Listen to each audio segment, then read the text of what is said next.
অভিনেত্রী মেহের আফরোজ শাওন ও অভিনেত্রী সোহানা সাবাকে ব্যাপক জিজ্ঞাসাবাদের পর ছেড়ে দেওয়া হয়েছে। পুলিশ বলছে, রাষ্ট্রবিরোধী ষড়যন্ত্রের অভিযোগে দুজনকে ডিবি কার্যালয়ে এনে জিজ্ঞাসাবাদ করা হয়।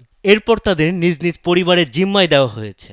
শুক্রবার বিকেলে ডিএমপির মিডিয়া অ্যান্ড পাবলিক রিলেশনস বিভাগের উপপুলিশ কমিশনার মোহাম্মদ তালেবুর রহমান বিষয়টি নিশ্চিত করেছেন। তিনি জানান, ডিবি কার্যালয় থেকে মেহের আফরোজ শাওন ও সোহানা সাবাকে জিজ্ঞাসাবাদ শেষে নিজ নিজ পরিবারের জিম্মায় দেওয়া হয়েছে।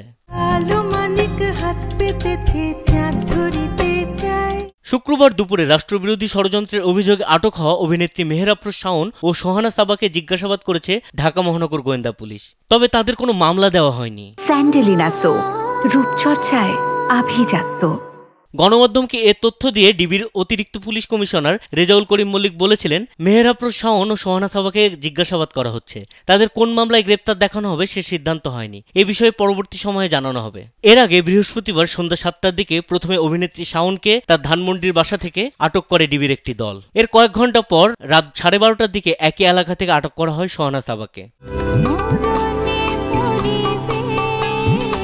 ডিবি সূত্রে জানা গেছে, অভিনেত্রী শাওনের পর সোহানা সাবা নজরদারিতে ছিলেন। তার বিরুদ্ধে দেশবিরোধী ষড়যন্ত্রের অভিযোগ রয়েছে। এর আগে বৃহস্পতিবার সন্ধ্যায় জামালপুর সদর উপজেলার নরুন্দি রেলওয়ে স্টেশন সংলগ্ন এলাকায় অবস্থিত শাওনের বাড়িতে আগুন দেওয়া হয়।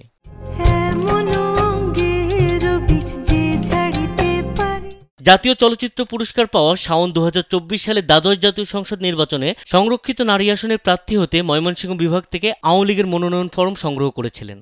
তার মা তহুরা আলী জাতীয় সংসদের সংরক্ষিত মহিলা আসনের সংসদ সদস্য ছিলেন। শাওন কথাসাহিত্যিক হুমায়ুন আহমেদের স্ত্রী। অপরদিকে সোহানা সাবার বিরুদ্ধে অভিযোগ আছে, গত বছর জুলাইয়ে বৈষম্য বিরোধী ছাত্র আন্দোলন চলাকালে আওয়ামীপন্থী শিল্পীদের একাংশের আলো আসবে নামেই একটি হোয়াটসঅ্যাপ গ্রুপে আন্দোলনের বিরুদ্ধে সক্রিয় ছিলেন। 5 আগস্ট আওয়ামী লীগ সরকারের পতনের পর ওই হোয়াটসঅ্যাপ গ্রুপ সংশ্লিষ্ট বার্তার কিছু স্ক্রিনশট ছড়িয়ে পড়লে ব্যাপক সমালোচনার মুখে পড়েন সোহানা সাবা। বিনোদন ডেস্ক, কালবেলা।